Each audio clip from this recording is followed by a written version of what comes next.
आणि एक महत्त्वाची बातमी आहे, मनोज जरांगे यांच्या विरोधात मुंबई हायकोर्टामध्ये जनहित याचिका दाखल करण्यात आली आहे। मनोज जरांगेंनी 20 तारखेला मुंबईत आंदोलन करू नये यासाठी ही याचिका दाखल करण्यात आली आहे। याचिकाकर्ते हेमंत पाटील यांच्याकडून ही याचिका दाखल करण्यात आली आहे।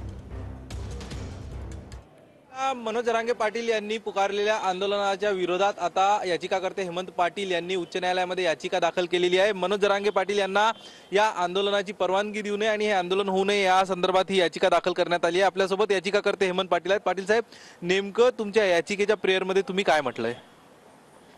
अहो मनोज जरांगे पाटील साहेब, आपण महाराष्ट्रामध्ये मराठा आरक्षणासंदर्भामध्ये रान उठवलं, सगळीकडे रान उठवलं, जाहीर सभा घेतल्या, त्याबद्दल राज्य सरकार किंवा कुठल्याही सर्वसामान्यानं आपल्या विरोधामध्ये कधीही तक्रारी अर्ज दिला नव्हता। पण आपण महाराष्ट्राची राजधानी मुंबई या ठिकाणी जन आंदोलन म्हणजे उपोषणाला बसणार आहात आणि त्यासाठी आपल्याबरोबर 1 ते 1.5 कोटी लोक ह्या मुंबईमध्ये येणार कुठून? ते जर आले तर त्यामध्ये लहान मुलं, जे विद्यार्थी आहेत, शाळेत आहेत, काही शासकीय कर्मचारी, मंत्रालय इथं आहे, सर्व महाराष्ट्राचे सर्व इथं शासकीय कर्मचारी इथं येतात। ते येणार कुठून 8 दिवस? या सर्व याच्यात नेमक्या तुम्ही कुठल्या कुठल्या बाबी तुमच्या याचिकेमध्ये नमूद केल्या आहे?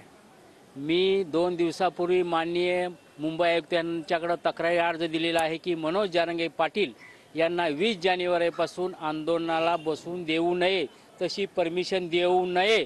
जर दिल्यास मला हायकोर्टात जावे लागेल। कॅमेरा पर्सन चरण मार्गमसह अक्षय कुडकेलवार, TV9 मराठी, मुंबई।